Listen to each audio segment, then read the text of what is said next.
Crispy here at DragonCon, and I've got Caroll Spinney. Caroll. How do you do, Chris? Doing well, thank you. Thank you for joining us out to DragonCon. This is your first time at our convention, and on behalf of everyone in their childhood, I want to say thank you. Well, it's really enjoyable. It's huge. It's almost scary. It has huge proportions of it, but it's been an awful lot. I really enjoy meeting the people who really showed up at my table because they liked Sesame Street and what we've done. Yeah, I mean, it's you've got the career that, arguably for me personally, has had the biggest impact on me as a performer and as a puppeteer. And when you factor in that mentality with the, let's just call it 60,000 other people that are here, I would imagine that the outpouring in your direction has been pretty amazing. Yes, I'm always thinking of Rodney Dangerfield, where he says, "I don't get no respect. Mm-hmm. I get so much it's like scary." Well, hopefully it's not too scary that you don't want to. Scary. Yeah, exactly. It's kind of. It's just really overwhelming. I don't like to feel I'm better than anybody else, but I'm awfully pleased that what I did has had such a good influence. Mm-hmm. I imagine when you started working, with Jim and the crew, it very rarely do you get to say, well, at the time we weren't sure if it would be what it was. Did it feel as special from day one as it did at the end here? Well, I think the first year, I think we had an awful lot more struggle. The Big Bird, his concept was that Jim had created him, that he was a goofy guy, and he didn't look great either. They didn't know how to use feathers. So the feathers were actually put the wrong side out. So they kind of curled up a little bit. But they curled up, but he looked raggedy and rough, and he had no feathers above his eyes, so there was no room for any thought up there. No way to emote, essentially. Yeah, and so gradually they made him look better, but a few months into the thing, I made the decision that he shouldn't be a goofy guy; he should be a kid. Mm-hmm. And I think that helped make it work better. I mean, when you bring in the kid factor, I guess, in a sense, and when you have that natural innocence, I guess the relatability, it has less of a the goofy, you're not going to take him seriously kind of aspect to it. I don't know what he really would have been useful for in the storylines, because if he was just a big goofy guy, how old is he? How come you want to hang out with the little tiny kids? That's fair. Would you want this big goofy bird who might step on him? And of course I still play him. I hesitate when I said the things I did. We're still doing it, but the show has evolved through the years. Elmo became they aimed at younger and younger children, as we learned that they can learn younger and younger than people ever said. Oh, yeah. When we first started, they said we shouldn't be teaching the alphabet because they're too young to learn it. Baloney, the children, people would say to me, you won't believe me, but my little boy is only 18 months old. We're driving past a billboard and the car, and he says, see, B, letter B. And there was a big B on the first letter. And so I believed it because I'd already heard the story many times. And they were, when we started, we had aimed more for 3-4-year-olds as the youngest. And so we've learned a lot. It's been a learning process for both the creators of the show and for us who are doing the work, because my work as a puppeteer became much better, studying what we're doing day after day after day, and on-the-job training can be very good. That's true. I mean, with what you do, it's very, especially with Big Bird, I would imagine it's a very intensive costume. I've done some full-body puppetry before, but what you did kind of in that pioneered sense, with the way, and like you mentioned, you were learning and constantly evolving the character. Like, what was the biggest challenge from coming in to the suit? Well, initially, being covered with feathers, there's no way to make a viewing place, so I couldn't see out. So therefore, I couldn't even see any monitors. So I don't know whether Big Bird was looking at the camera, or how bad the movements were making in the beginning. I saw if you see the old school. Early stuff we've offered, Big Bird is like, my God, is manic. And just constantly bouncing around. And just flailing the head around. I didn't know how bad it looked. And but the beginning of the second year, we had a man named Bob Myramet joined us, a wonderful director. He was directing As the World Turns, I think, mostly, but he still did some of that. But he came to our place. I called him the White Tornado because he just came in and he just came up with all these great ideas that made it work much better. It was kind of sleepy looking in the first days. Yeah, but then he said, when we announced that we were going to take 2 shows a day, I said, that's impossible. He proved it was, but, which is kind of a lot of fun. We got 40 minutes of stuff in the can, on the film there, yeah. On the tapes. I think they still use a very sophisticated tape, better than that was 2-inch wide tape back then. Yeah, the digital age is kind of taken over, so it's good to know that there's still some room for that. Yes, so of course the new tapes are digital, even though, but they can get a lot more on it. Yeah. So we've been high def for about 4 years now. And then I would imagine that's when your Muppet creative team is like, all right, now we have to be very good. I mean, not to say that they weren't. That's one thing I've always loved about the creation of the puppets and the Muppets on the show is there was always an attention to detail.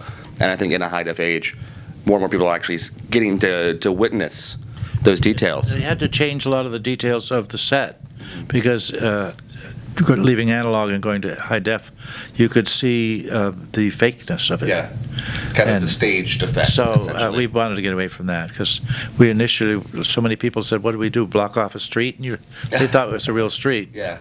And so, of course, it wasn't bad weather and people kind of walking onto the set and not wanting to leave. well, I'm here now. I found it. I'm going to stay. Yes.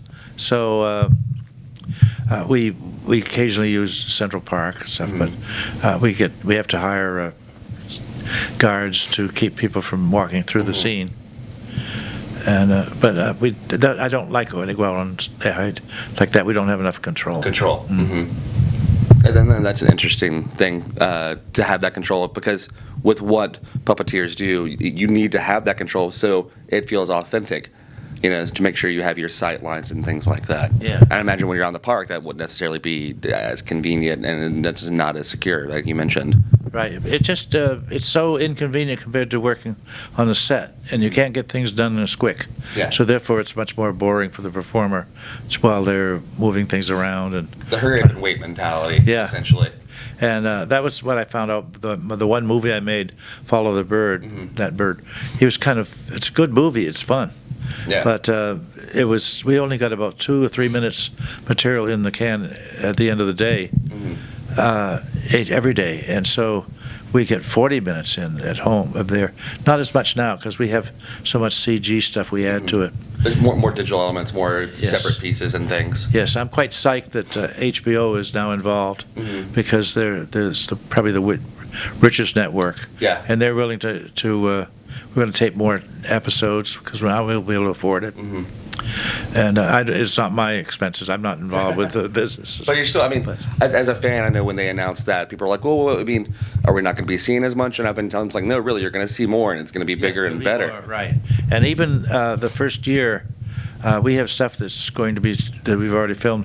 There really won't be any period where that the PBS is getting shortchanged with not having fresh new stuff, because everything we tape from now on will be HBO, and we haven't even shown the stuff we've already taped the 46th year. Oh wow! So it's ready to go. Right now we're showing the 45th, and I'm pretty excited for it. So yeah, and I'm really excited because we're going to more than double the amount of episodes, which is kind of good. I think we can do a lot more. The more education, the better.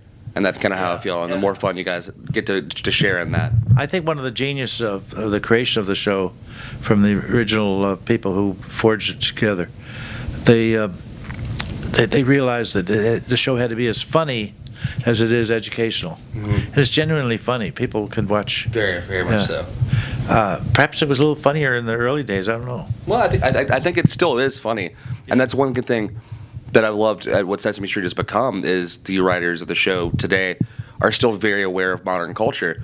And so you're seeing more, like there's like the Game of Thrones bits and things like that, where they're being very conscious of things. And I think the humor translates. Yeah, I remember there was a thing on HBO about true True Blood. True Blood. Yeah. We did True Mud. I remember that. Oscar was. Yes. I love mud. That was one of the best ones, personally, and I love that connection because you're still connecting not only with the new kids, but you're also still reaching out to the older kids that are still involved. Yeah. I really, it's been a very exciting time. And the fact I've had the job for over 45 years is pretty nice. And Big Bird is still 6 years old, which would make me, I'm now 81, the world's oldest child star. I never really thought about it that way before, but that's spot on. You know, that I can still play a child, that the children can buy it, that he's 6 years old. Because he's 6 years old every year. Every year. Yeah, every birthday is an awkward birthday. Big Bird explains it, it's just bird years. Like dog years have 7 equivalent. Fair enough. Now, you are also having the documentary, if I remember, the I Am Big Bird, and that was premiered recently. Right. What was kind of that? Was that while you were on set and just kind of everything, just very invasive for you and just wonderful experience? A great deal of the material was archives that Deb and I have filmed through the years, and Deb's really good at video. And they were amazed when we gave them material to put together, the guys who made the movie, the Copper Pot Pictures guys. And they said not only were they well filmed and clear, but they had continuity. She would do follow-through scenes that followed, so it looked like it was. So it's made an awfully strong, emotional film. Most documentaries don't get much emotion into them. It feels very clinical at times. Yeah, and this is sort of a different approach, and the reaction has been tremendous. That I worked with Professor Richard Brown of NYU, and he has worked on documentaries with his students for years. And he's seen every documentary, he told me, from produced in America in the last 20 years. That's a lot of documentaries. Yeah. And so he said, looked at me and straight in the eye and said, "This is the finest documentary I've ever seen." Wow. I said, wow. No pressure, by the way. No pressure at all. So it's been doing very, very well, and people are really enjoying it because it is emotional.